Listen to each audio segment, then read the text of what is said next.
relationnel.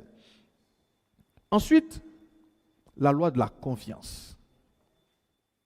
Vous savez, tout le monde veut la promotion. Hein. Je vais vous choquer. Je fais plein de séminaires. C'est vrai que c'est principalement au Burkina Faso. Je visite beaucoup d'entreprises. Et les réalités sont les mêmes partout.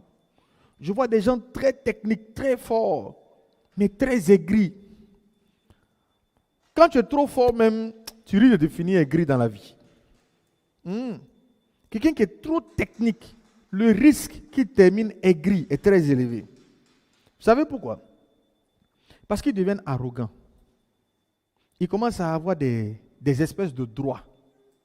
Ah, comme je suis fort, et ça c'est un des pièges de l'école aussi. On fait croire à l'école, peut-être c'est pour ça qu'ici on ne fait pas les moyennes comme chez nous au Burkina où tu as 20 des moyennes, tu as 15 des moyennes, on donne des A, des B là. Parce que le fait d'être toujours premier, il a l'impression que c'est un droit. Que le fait d'être le premier lui donne droit au privilège, droit au poste. Ce n'est pas vrai, c'est vrai à l'école. Mais quand tu sors de l'école, cette règle ne tient plus. Vous connaissez la clé de la promotion? Qu'est-ce qui donne la promotion? C'est la confiance. Ce n'est pas le mérite. Si tu es le plus méritant de ton entreprise, si ton patron n'a pas confiance en toi, tu n'auras jamais de promotion. Jamais. Tu vas devenir aigri. Puis tu es toujours en train de dire, mais tu ne comprends pas, tu es le meilleur, tu es bon, mais chaque fois qu'il y a une promotion, on te met à côté. Oui, parce qu'on n'a pas confiance en toi. Les postes sont laissés à la discrétion du chef. C'est lui qui décide de celui avec qui il va travailler.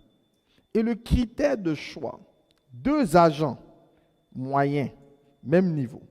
On va choisir celui en lequel on a le plus confiance. Même si tu es là, l'autre est ici. On n'a pas confiance en toi. On ne va jamais te donner de promotion. Et tu fais la même chose au passage, avant de les critiquer. Chez toi à la maison, là, c'est à l'enfant en qui tu as le plus confiance que tu laisses la clé de ta chambre. Ou bien, imaginons que tu as des enfants grands, ils sont tous adultes. Mais les 3 premiers, là, c'est des dangereux. Quand ils passent comme ça, quelque chose se perd en même temps. Et le plus petit, là, c'est le plus droit. Tu vas confier ta clé à qui? Est-ce que tu vas dire que non, comme lui c'est l'aîné, il faut donner la clé?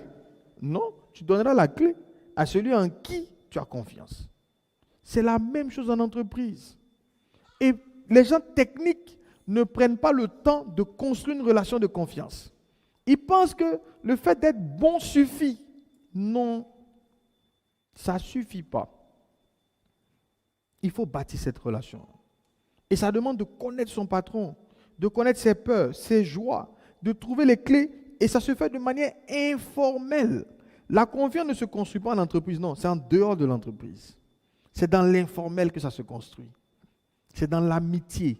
Tu crées de l'amitié avec lui. Et une personne qui est élevée a besoin tellement d'être honorée que c'est pour ça que les gens disent que tu es un traître. Parce que si vous remarquez, ceux qui sont connectés au chef là, ils les honorent beaucoup. Ils les honorent tellement que les autres appellent ça de la traîtrise. Ce n'est pas de la traîtrise. C'est la bonne stratégie comme ça. Honore ton chef. Respecte-le. Valorise-le. Fais-lui des cadeaux. Tu vas aller en vacances. Reviens avec quelque chose pour ton patron. Personne ne lui donne rien. Mais même vous en famille, est-ce qu'on vous donne encore quelque chose? Un cousin t'a déjà donné un truc. Un oncle, une tante. Regarde comment c'est frustrant. Chaque fois qu'ils te voient, ils veulent prendre. Ils veulent prendre. Qui aime ça? Chaque fois que tu donnes une machine à un distributeur de billets, tout le monde veut te prendre. Personne ne te donne. Ça fait que le moindre cadeau que tu reçois a de la valeur. Ils sont pareils. Ils ne reçoivent rien des autres. Va lui donner. Trouve un petit souvenir de ah, chef, on était là, on a pensé à vous. Dis, ah bon, tu as pensé à moi. Et regardez en entreprise. Moi-même, je souffre de ça. Hein. Mes collaborateurs peuvent être en train de causer. Quand j'arrive, 2 minutes, un va partir, 2 va partir. Tu vas te retrouver seul. Vous faites ça, oui ou non? Le chef, souvent, il est stressé. Il a envie de causer un peu. Quand il sort, tout le monde disparaît.